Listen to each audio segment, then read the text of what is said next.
Hello everyone, welcome back to the channel. So अब हम करेंगे चेंजिंग पीएसआर के most important MCQs CUET UG 2025 के लिए स्पेसिफिकली।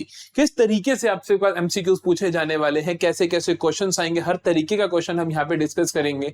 सिर्फ वही क्वेश्चंस डिस्कस करेंगे जो आपके सिलेबस में है, उसके अलावा कोई भी क्वेश्चन हम यहाँ पे डिस्कस नहीं करेंगे। जल्दी से शुरू करते हैं। अगर आपने चेंजिंग पीएसआर कर लिया है कॉन्सेप्ट, तो पहले कॉन्सेप्ट करो, फिर यहाँ पर आओ। अगर आपको कॉन्सेप्ट आता है तो यहाँ से आपका चेक हो जाएगा क्या वाकई आपको क्वेश्चन सीयूईटी लेवल के क्वेश्चन आप कर भी पाओगे या नहीं कर पाओगे। शुरू करते हैं पहले क्वेश्चन के साथ। तो पहला क्वेश्चन देखो, सबसे ज्यादा इंपॉर्टेंट पार्ट जो है मेरा चेंज इन पीएसआर के अंदर, सबसे ज्यादा इंपॉर्टेंट पार्ट जो यहां से प्ले करने वाला है, एक तो गुडविल का क्वेश्चन और एक आपके पास रेशो का, गेनिंग सैक्रिफाइसिंग, और एक आपके पास एक्यूमुलेटेड प्रॉफिट लॉस। तीन क्वेश्चन एज इट इज आपको जरूर देखने को मिलेंगे। जल्दी से शुरू करते हैं पहले क्वेश्चन के साथ। सो पहला क्वेश्चन देखो क्या है मेरे पास। पहला क्वेश्चन कहता है Vinod and Pandey are partners sharing profits in the ratio of 7:3 respectively. 1/4/2015 को they have decided to change their profit sharing ratio to 6:4। तो पहले उनके बीच में क्या थी, विनोद और पांडे 7:3, और अब क्या हो जाएगी 6:4। Calculate gain sacrifice of Vinod. Gain या सैक्रिफाइस विनोद का बताना है, तो विनोद का जल्दी से देखते हैं। न्यू कितना है 6/10, ओल्ड कितना है 7/10, ये आ गया -1/10। ये आपको बार बार सोचना नहीं, आपको रट्टा मार के रखना है कि न्यू माइनस ओल्ड ही करेंगे हम हमेशा। न्यू माइनस ओल्ड करने पे आंसर पॉजिटिव आया तो गेन, नेगेटिव आया तो सैक्रिफाइस। 1/10 आया, 1/10 इसका सैक्रिफाइस है, तो option A is the correct option. अगला देखते हैं। Govind and Pawan are sharing profits in the ratio of 2:1। Now they have decided that new profit sharing ratio will be equal. अब क्या कहा, इक्वल होगी, but will be the gain sacrifice ratio. अब आप दोनों का नहीं निकालोगे, आप किसी एक का निकाल लोगे पहले, फिर देखेंगे क्या जाए। एक का ही निकाल लो तो भी काम हो जाएगा। गोविंद एंड पवन है, गोविंद का देखते हैं। They have decided to share new profit sharing ratio will be equal, तो मतलब 1/2। ओल्ड कितनी है, गोविंद का है 2/3, 2/3, तो ये आ गया 6, 2 into 3 तो 3 - 4 -1/6, तो गोविंद का क्या है, सैक्रिफाइस 1/6। फिर गोविंद का सैक्रिफाइस है तो पवन का गेन होगा। जितना गोविंद का सैक्रिफाइस है उतना ही पवन का गेन होगा। तो गोविंद का सैक्रिफाइस कितना है 1/6, पवन का गेन कितना 1/6। Option A is the correct answer. Goodwill of the firm is 30,000। Goodwill है 30,000। Gain of A is 1/6, sacrifice of B is 1/6। Goodwill की एंट्री क्या होती है, गेनर टू सैक्रिफाइसर। क्या होता है, गेनर टू सैक्रिफाइसर। गेन कौन कर रहा है, ए कर रहा है। सैक्रिफाइस कौन कर रहा है, बी कर रहा है। एंट्री क्या होगी, A capital to B capital. Debit goodwill गलत, डेबिट ए क्रेडिट बी ठीक है, डेबिट बी क्रेडिट ए गलत है। डेबिट ए एंड बी दोनों को नहीं करेंगे। अमाउंट निकालने की जरूरत नहीं पड़ी, आप मेरी बात समझ रहे हो। चाहो तो आप 1/6 कर दो इसका, जितना गेन कराओ, जितना सेक्रीफाइस कराओ, 30,000 का 1/6 5,000 आता। लेकिन मेरे को जरूरत तक नहीं पड़ी, आपको यही करना है। यही आपको जल्दी पूरे टाइम पे पेपर करवा के पूरे मार्क्स दिलवाएगा कि आप कितने स्मार्टली क्वेश्चंस को आंसर कर रहे हो। मैंने क्या देखा, मैंने देखा कि यार ए डेबिट होना चाहिए, बी क्रेडिट होना चाहिए, अमाउंट का कोई लेना देना ही नहीं है, सिर्फ एक ही ऑप्शन ऐसी बात कर रहा है। हमने अपना आंसर मार्क कर दिया। आगे देखें। Nima, Diksha and Kusum were equal partners. They decided to share the profit sharing ratio they decided to change the profit sharing ratio to 4:3:2. For this purpose, goodwill of the firm was valued at 90,000. Journal entry for the treatment of goodwill क्या होगी? Old ratio देखें पहले। नीमा, दीक्षा, कुसुम। नीमा, दीक्षा, कुसुम। Old ratio है equal, new ratio है 4:3:2। आपको बेटा सिर्फ एक का देख लेना है। किसका एक का देखोगे, नाम देख लो। कुसुम नीमा का आ रहा है, दीक्षा नीमा का आ रहा है, नीमा कुसुम का आ रहा है, नीमा कुसुम का आ रहा है। तो अब सिर्फ नीमा चारों में आ रही है ना, सिर्फ नीमा का देख लो। समझ आई मेरी बात, आप सिर्फ नीमा का देख लो क्योंकि चारों में उसका नाम आ रहा है। नीमा का देखें जल्दी से, नीमा का देखते हैं। न्यू कितना है 4/4 3 7 और 2 9 -1/3, तो एलसीएम आया 9। 4 - 3 × 3 दैट इज 1/9। 1/9, तो 1/9 पॉजिटिव आंसर आ गया। मतलब नीमा का क्या है, गेन। नीमा का क्या है, गेन। नीमा ने गेन करा है। गुडविल का ट्रीटमेंट क्या होता है, गेनर टू सैक्रिफाइसर। तो Neema's capital account debit, Neema's capital account debit. Neema का कैपिटल डेबिट यहां नहीं हो रहा, हटा दो, यहां नहीं हो रहा, हटा दो, यहां हो रहा है, यहां हो रहा है। अमाउंट कितना आएगा, जितनी गुडविल है उतना थोड़ी आ जाएगा, जितना गेन करा उतना आएगा। गेन कितना करा 1/9, तो 1/9 ऑफ 90,000 कितना होगा 10,000। तो option C is the correct option. समझ आई किस तरीके से जल्दी मार्क करने हैं। At the time of reconstitution of partnership firm recording of an unrecorded liability, कहता है कि unrecorded liability will lead to, unrecorded liability ऐसी लाइबिलिटी जो पहले थी नहीं, एकदम से आपके खातों में आ गई। फायदे की बात है, नुकसान की बात है, नुकसान की बात होती है। रिवैल्यूएशन के डेबिट में आती है, क्रेडिट में आती है, डेबिट में आती है, तो रिवैल्यूएशन के डेबिट में आएगी। नुकसान की बात है, ऑप्शंस पढ़ते हैं क्या है। नीदर गेन और लॉस, चल भाई लॉस टू एग्जिस्टिंग पार्टनर बिल्कुल लॉस है, नन ऑफ दिस नहीं, ऐसा नहीं है, क्योंकि लॉस है ना एग्जिस्टिंग पार्टनर्स का, ये लॉस हो गया क्योंकि आप रिवैल्यूएशन की डेबिट में लिखोगे तो पार्टनर्स की कैपिटल में तो जाएगा, डेबिट होगा, गेन नहीं है। Option B is correct option.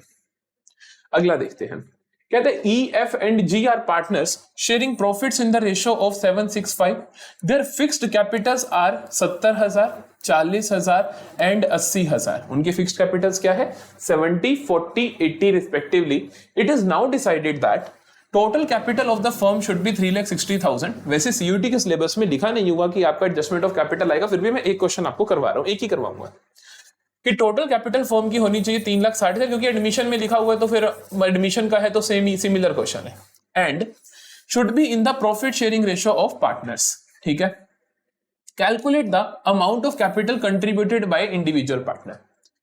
E G F और जी, ई एफ जी, इनकी ऑलरेडी कैपिटल्स मेरे को दे रखी है। कहते हैं कि total capital of new firm should be 3,60,000 and that too should be in the ratio of profit sharing ratio, और वो भी किसमें होनी चाहिए, इनकी न्यू प्रॉफिट शेयरिंग रेशियो में होनी चाहिए। It is now decided total capital इतनी and should be in profit sharing ratio. Profit sharing ratio है क्या, 7:6:5, तो 7, 6, 7, 6, 5 में होनी चाहिए। तो बेसिकली 3,60,000 का 7/7 और 6 13 और 5 18, तो 7/18 इसका होना चाहिए। 3,60,000 का 6/18 इसका होना चाहिए। 3,60,000 का 5/18 इसका होना चाहिए, ठीक है। तो देखें 18 इंटू 2 36, 20,000, 20,000 इंटू 7 1,40,000। तो बेसिकली मेरे पास ई का होना चाहिए 1,40,000, एफ का होना चाहिए, ये भी 20 पे कैंसिल होगा, 20 इंटू 6 1,20,000 होना चाहिए, और जी का होना चाहिए, ये भी 20 पे कैंसिल होगा, तो 20 इंटू 5 1,00,000। कहते हैं कितना अमाउंट और कंट्रीब्यूट करेंगे, calculate the amount of capitals to be contributed by individual partners. ये कितना अमाउंट और कंट्रीब्यूट करेंगे, कितना करेंगे। पहले से देखो ई का 70,000 है, अब 1,40 करना है तो 70,000 और ले आएगा, ई ले आएगा 70,000 और, एफ कितना लाएगा, एफ का 40 से 20 करना है 80 और लाएगा। तो this is the correct option. आगे जो सोचने की जरूरत तक नहीं है आपको, ठीक है जी। अगला क्वेश्चन देखते हैं। Bhim, Arjun and Nakul were partners in a firm sharing profits and losses in the ratio of 4:3:3 with effect from 1 April 2023 they agreed to share profits equally. वो कहते हैं कि हम प्रॉफिट्स को इक्वली शेयर करेंगे। Due to change in profit sharing ratio Arjun gain और sacrifice will be. सिर्फ अर्जुन का उसने पूछा, अब ऐसे 2-3 क्वेश्चन हो रहेंगे, मैं वो नहीं करवाऊंगा, ये देख लो जल्दी से। अर्जुन का देखते हैं, अर्जुन का उसने देखो, अब क्या करेंगे, इक्वल करेंगे, तो न्यू में से ओल्ड माइनस करें, 1/3। ओल्ड कितना है अर्जुन का, 3/4, 3 7 और 3 10, तो 3/10, तो ये आ गया 30। तो 10 इंटू 1 3 इंटू 3 1/30। पॉजिटिव आंसर आया तो ये आ गया मेरे पास गेन। पॉजिटिव आंसर आया तो मेरे पास क्या आ गया, गेन। तो अर्जुन ने क्या करा है, गेन करा है 1/30 का। अर्जुन ने क्या करा है, गेन करा है 1/30 का। क्यों, क्योंकि न्यू में से जब मैंने पुराना माइनस किया, न्यू में से जब मैंने पुराना माइनस किया तो मेरे को पता चलता है आंसर पॉजिटिव, और वो आ रहा है मेरे पास गेन, ठीक है। 44 देखते हैं। What is the gaining ratio. देखो गेनिंग रेशियो क्या होती है, जिस रेशियो में पार्टनर्स गेन कर रहे हैं। कहता है in which profit sharing ratio of gaining partners increase. Profit sharing ratio of gaining partner जितनी बढ़ती है उतना ही गेन करा का मतलब। देखो गेनिंग रेशियो का मतलब क्या होता है, जिस रेशियो में उनकी गेन, उनका इंक्रीज हुआ प्रॉफिट शेयरिंग, तो वही उनका गेनिंग रेशियो होगा। ये ठीक लग रहा है, बिल्कुल सही लग रहा है। एक बार रख लेते हैं और भी बढ़ावा देता हूं मैं आपको ताकि आपको समझ आए। In which ratio gaining partners decrease, नहीं डिक्रीज थोड़ी होगा, जब गेन करेंगे तो इंक्रीज होगा। In which profit sharing ratio of sacrificing partner, कोई लेना देना नहीं है, गेनिंग की बात करेंगे हम। In which profit sharing ratio sacrificing partners decrease, बिल्कुल नहीं। तो हमारा आएगा ऑप्शन नंबर ए आएगा। समझ है, क्लियरली डिफरेंट है, क्लियरली डिफरेंट है, कोई प्रॉब्लम की बात नहीं है। अगला देखो, डैन एल्फ फरहान, देखा क्वेश्चन है ये तो। वर partners in a firm sharing profits in the ratio of 5:3:2 with effect from 1 April 2023 they decided to change their profit sharing ratio to 2:3:5। ठीक है, तो क्या था, डैन, एल्फ एंड फरहान के प्रॉफिट शेयरिंग रेशियो थे 5:3:2। अब कहते हैं हम 2:3:5 करेंगे। There existed a general reserve of 90,000। वहां पे क्या जनरल रिजर्व एग्जिस्ट कर रहा था, 90,000 का। On the date of change in profit sharing ratio, the partners decided not to distribute general reserve. Partners decide करते हैं कि हम जनरल रिजर्व को डिस्ट्रीब्यूट नहीं करेंगे। आप जानते हो कि जनरल रिजर्व को डिस्ट्रीब्यूट ना करने का मतलब क्या होता है, कि हम इसको एज इट इज दिखाएंगे, मतलब हम इसकी एडजस्टमेंट एंट्री पास करेंगे। एडजस्टमेंट एंट्री कैसे पास करते हैं, पॉजिटिव चीज की एडजस्टमेंट एंट्री पास की जाती है गेनिंग टू सैक्रिफाइसिंग करके, नेगेटिव चीज की करी जाती है सैक्रिफाइसिंग टू गेनिंग करके। दोनों क्वेश्चन लेकर आया हूं मैं, एक वैसा क्वेश्चन भी आएगा। अब यहां पर क्या हो रहा है, देखो जनरल रिजर्व पॉजिटिव चीज है, नेगेटिव पॉजिटिव है, इसकी एंट्री क्या होगी, गेनर टू सैक्रिफाइजर। अब जल्दी से गेन सैक्रिफाइस निकाले, किसी एक बंदे का निकाल लो और कुछ नहीं करना, डैन का निकाल लेते हैं। तो डैन का देखते हैं, न्यू कितना है 2/10, ओल्ड कितना है 5/10, -3/10 मतलब सैक्रिफाइस। तो डैन ने क्या करा है, सैक्रिफाइस करा है। तो डैन क्या होना चाहिए, क्रेडिट होना चाहिए। कितने अमाउंट से क्रेडिट होना चाहिए, 3/10। 3/10 ऑफ ये आ जाएगा 27,000, है ना। 3/10 कितना आ जाएगा, 27,000। डैन क्रेडिट 27,000 से, डैन क्रेडिट नहीं हो रहा, डैन क्रेडिट नहीं हो रहा, डैन क्रेडिट हो रहा है 27,000 से, डैन क्रेडिट हो रहा है 90,000 से, गलत है। चाहूं तो मैं ये अमाउंट ना निकालता तब भी कर देता, क्योंकि मैं कहता कि यार डैन क्रेडिट होना चाहिए सिर्फ इसमें और इसमें हो रहा है, और फिर मैं यहां पर भी पता क्या बोलता कि देखो 90,000 से हो रहा है, पूरे से थोड़ी होगा, जितना शेयर उतने से ही होगा, तो 90 से कम होना चाहिए, जो भी हो ये आंसर हो जाता है। तो मैं दोनों तरीकों से देख सकता हूं। नेक्स्ट क्वेश्चन पे मूव करते हैं। इसने कहा कि हमारा okay okay okay okay option number C, option number C देखना कौन सा ऑप्शन में आ रहा है, option number C is option D, तो डी इज करेक्ट। तो वो आप देख लेना, ये कई बार इस तरीके से लिखते हैं। 46 देखिए, X, Y and Z are partners in a firm sharing profits in the ratio of 4:3:2. Their balance sheet as at 31 March 2023 showed a debit balance of P&L account ₹1,80,000। क्या होता है कि इनकी balance sheet as at 31 March 2023 showed a debit balance of profit and loss account at the rate of 1,80,000 debit balance. From 1 April 2023 they will share profits equally. पहले बांटते थे 4:3:2 में, अब बांटेंगे equal. In the necessary journal entry to give effect to the above arrangement when X, Y and Z decided not to close P&L account. कहता in the necessary, आप basically क्या करो, जनरल एंट्री पास करो सो दैट हम इस arrangement को effect में ला सके, और इन्होंने डिसाइड करे कि ये P&L अकाउंट को क्लोज नहीं करेंगे। मैंने कहा था ना जनरल रिजर्व लेके आया, अब मैं आपको डेबिट बैलेंस का क्वेश्चन दिखाऊंगा।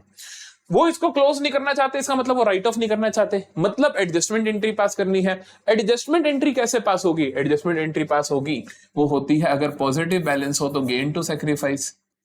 लेकिन अब क्या बैलेंस है, अब बैलेंस है P&L का डेबिट बैलेंस। P&L का डेबिट बैलेंस हुआ तो बेटा जी एंट्री क्या होगी, सैक्रिफाइस टू गेन। क्या होगी, सैक्रिफाइस टू गेन, क्योंकि नेगेटिव बैलेंस है, क्योंकि नेगेटिव बैलेंस है। तो हम क्या करेंगे, सैक्रिफाइसिंग टू गेनिंग जल्दी से निकाल लेते हैं। एक्स चारों में आ रहा है ऑप्शंस में, तो एक्स का देख ले, जेड भी आ रहा है, एक्स या जेड का किसी का भी देख लो। एक्स का देखें, एक्स का नया शेयर कितना है, ये अब इक्वल बांटेंगे तो 1/3 माइनस कर दो, ओल्ड कितना है 4, 3, 7 और 2 9, तो 4/9, तो 9, 3 × 3, 3 × 1 और ये आया 4, तो -1/9। तो मतलब भाई आप सैक्रिफाइस कर रहे हो, तो एक्स सैक्रिफाइस कर रहा है, एंट्री होनी चाहिए सैक्रिफाइसिंग टू गेनिंग। एंट्री क्या होगी, क्योंकि नेगेटिव बैलेंस है, क्योंकि नेगेटिव बैलेंस है, डेबिट बैलेंस दे रखा है P&L का, एंट्री होगी sacrificing to gaining. X sacrifice कर रहा है तो एक्स का अकाउंट डेबिट होगा, एक्स को डेबिट करोगे, ये नहीं हो सकता, ये नहीं हो सकता, एक्स डेबिट ही होगा। कितने से होगा, 1/9, 1/9 ऑफ 1,80,000 20,000 होता है, तो 20,000 से होगा। Option B is correct, option C is wrong. समझ आई बात, बोलो कोई प्रॉब्लम। चलो आगे देखिए, the ratio in which one or more partners of the firm forgo their shares, forgo मतलब they let them go their shares of profit in favour of one or more partners is known as. हम जिस ratio में कोई partner अपने share को forgo कर रहा है, निकल जाए, तो वो क्या होगा, सैक्रिफाइसिंग रेशियो। क्या होगा, सैक्रिफाइसिंग रेशियो, कि मैं सैक्रिफाइस कर रहा हूं। अगला देखो, VK, MK and JK are partners sharing profits equally. Now they have decided to share future profits in their capital ratio 5:3:2. Identify the partners who are sacrificing. कौन कौन sacrifice कर रहा है, वीके, एमके, जेके आप आराम से निकाल के देख सकते हो। रेशोज ही तो दे रखी है, 5:3:2 है, जब पहले इक्वल थे, आराम से निकाल लेना कौन सैक्रिफाइस कर रहा है कौन गेन कर रहा है। इसका आंसर आएगा एमके एंड जेके, शायद एक बार चेक कर लेना। हाँ, एमके एंड जेके आएगा, करके देख लेना। 49 देखो, investment fluctuation reserve is one kind of reserve created for IFR। हम क्यों बनाते हैं? ताकि जो मेरी एसेट बुक्स में दिख रही है और जो उसकी मार्केट वैल्यू है उसके बीच में अगर कोई डिफरेंस है तो मैं उससे डील कर सकूं। क्या factor value and market value? नहीं sir, book value and market value. Book value and market value सही है, book value and factor value नहीं। Purchase value and market value नहीं। हम देखते हैं मेरी बुक्स में वो इन्वेस्टमेंट कितने की दिख रही है और बाजार में उसकी क्या कीमत है। उन दोनों के बीच के डिफरेंस से डील करने के लिए हम क्या बनाते हैं? इन्वेस्टमेंट फ्लक्चुएशन रिजर्व बनाते हैं। Which of the following items is not debited to partners capital account? इनमें से किस आइटम को हम पार्टनर्स कैपिटल की डेबिट साइड में नहीं लिखते हैं? जनरल रिजर्व को क्रेडिट में लिखते हैं सर, लॉस ऑन रिवैल्यूएशन को लिखते हैं डेबिट में, ड्राइंग्स को डेबिट में, एडवर्टाइजमेंट को डेबिट में, तो general reserve is the correct option. अगला देखो, फिर से due to change in PSR B का गेन सेक्रीफाइस, प्लीज आप अपने आप कर सकते हो, कोई प्रॉब्लम नहीं है। गेन सेक्रीफाइस निकालना, ये सारे क्वेश्चंस करने तभी मैंने ज्यादा डाले हैं, सो दैट आप करो इन क्वेश्चंस को। अगला देखो, at the time of reconstitution of the firm by way of change in PSR, admission, retirement or death, gaining partner compensates the sacrificing partner by paying proportionate amount of। कहते हैं जब भी reconstitution of firm होती है, चाहे change in PSR हो, चाहे admission हो, चाहे रिटायरमेंट हो, चाहे डेथ हो, कुछ भी हो, उस टाइम कहते हैं कि जो गेनिंग पार्टनर है, गेनिंग पार्टनर कंपनसेट करता है सैक्रिफाइसिंग पार्टनर को बाय पेइंग प्रोपोर्शनेट अमाउंट। कहता है वो उसको प्रोपोर्शनेट अमाउंट देके किस चीज के लिए कंपनसेशन करता है? Basically gaining to sacrificing entry कब करते हैं, है ना? गेनिंग को डेबिट कर दिया, सैक्रिफाइसिंग क्रेडिट कर दिया, तो गेनिंग ने इसको कंपनसेशन दे दी। ये हम कब करते हैं? इधर गुडविल और कैपिटल के, कैपिटल के लिए कुछ एडजस्टमेंट करनी होती है हमें? नहीं करनी होती, तो ये गलत है। गुडविल बिल्कुल ठीक है, बहुत गुडविल नहीं, कैपिटल नहीं। कैपिटल के लिए कुछ ऐसे एडजस्टमेंट नहीं होती कि पार्टनर्स एक दूसरे को दे रहे हो। कैपिटल पार्टनर बिजनेस में लाता है या बिजनेस से निकालता है, आपस में कुछ नहीं करते। तो गुडविल के लिए वो आपस में एडजस्टमेंट करते हैं। अगला, फिर से सैक्रिफाइस गेन आप कर सकते हो, ये भी सैक्रिफाइस गेन आप कर सकते हो। अंतिम क्वेश्चन देखते हैं। At the time of change in profit sharing ratio it is important to determine, क्या इंपॉर्टेंट है डिटरमिन करना? The dash and dash of partners capital and profit, इसकी कोई जरूरत नहीं। Sacrificing and gaining ratio correct option. Goodwill profit से फर्क नहीं पड़ता, प्रॉफिट लॉस से फर्क नहीं पड़ता। चेंज इन पीएसआर करते वक्त गेनिंग और सैक्रिफाइसिंग निकालना हमारे लिए कंपलसरी है। तो यहां पर हम खत्म करते हैं चेंज इन पीएसआर के क्वेश्चन। थोड़े से कम रह गए हैं क्वेश्चन, जहां तक मेरे को लग रहा है कि थोड़े से रिवैल्यूएशन के और क्वेश्चन होने चाहिए, बट मैं क्या करूंगा, एडमिशन में वो ज्यादा ले आऊंगा ताकि आपको कोई प्रॉब्लम ना हो। तो मैं एडमिशन में क्या करूंगा, गेनिंग सैक्रिफाइसिंग के ज्यादा क्वेश्चंस ले आऊंगा, ताकि गेनिंग क्या सॉरी अपने रिवैल्यूएशन प्रॉफिट लॉस के, ताकि यहां पर कंपनसेशन हो जाए। ये सीरीज खत्म होते 21 अप्रैल के बाद हम क्या करेंगे, एमसीक्यूज की और प्रैक्टिस करेंगे। वहां पर क्या आएगा मैं आपको आज ही बता दूं, वहां पे सारे case based, full case based, हर chapter wise case based MCQs आपको प्रैक्टिस करवाऊंगा मैं 21 अप्रैल के बाद। तब तक ये सारे खत्म कर लो, यहाँ पे कोई भी आपको कमी नहीं रहने देनी है। ये नहीं कि यहाँ पे कमी रह जाए, यहाँ पे कमी नहीं रहनी चाहिए। हम exactly time to time videos upload कर रहे हैं, 1 मिनट की भी देरी नहीं होगी। लेकिन आपको क्या करना है, ये खत्म कर लो ताकि केस बेस करने का टाइम बच जाए हमारे पास। ठीक है, मिलते हैं अब कल एडमिशन के साथ। एडमिशन का वन शॉट, एडमिशन के एमसीक्यूज, इसी तरीके से इकोनॉमिक्स और बिजनेस भी आपके साथ साथ चल रही है। अकाउंट्स के तीनों सब्जेक्ट्स की जिम्मेदारी हमारी है।